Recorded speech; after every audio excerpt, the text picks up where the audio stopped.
ዘዳግም ምዕራፍ 32 ከቁጥር 1 ጀምሮ ነው። ሰማያት ሆይ አድምጡ፣ እኔም እናገራለሁ፣ ምድርም የአፌን ቃሎች ትስማ።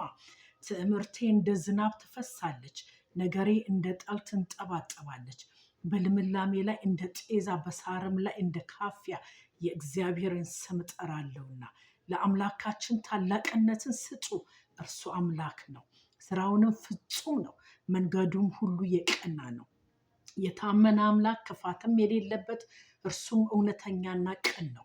እነርሱ ረከሱ፣ ልጆችም አይደሉም፣ ነውርም አለባቸው። ጠማማና ገልበጥባጣ ትውልድ ናቸው። ደንቆሮ ብልሃተኛ ያልሆን ሕዝብ ወይ ለእግዚአብሔር ይህንን ትመልሳለህ? የገዛ አባት አይደለምን? የፈጠረህን ያጸናህን እርሱ ነው። የድሮውን ዘመን አስብ፣ የብዙ ትውልድንም ዓመታት አስተውል። አባትህን ጠይቅ ያስታውቅህማል፣ ሽማግሌዎችህን ጠይቅ ይነግሩህማል። ልዑል ለእግዚአብሔር ርስታቸውን ባወረሰ ጊዜ፣ የአዳምንም ልጆች በለየ ጊዜ፣ እንደ እስራኤል ልጆች ቁጥር የአሕዛብን ድንበር አቆመ።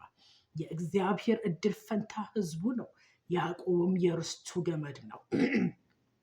በምድረ በዳ በጥማት የነፋስ ጩኸትን በሞላበት ውድማ አገኘው። ከበበው፣ ተጠነቀቀለትም፣ እንደ ዓይን ብሌን ጠበቀው። ንስር ጫጩቶቿ እንደሚያወጣ በእነርሱም ላይ እንደሚሰፍ ክንፎቹን ዘርግቶ ወሰደው፣ በክንፎቹም አዘላቸው። እግዚአብሔር ብቻውን መራው፣ ከእርሱም ጋር ሌላ አምላክ አልነበረም። አሜን።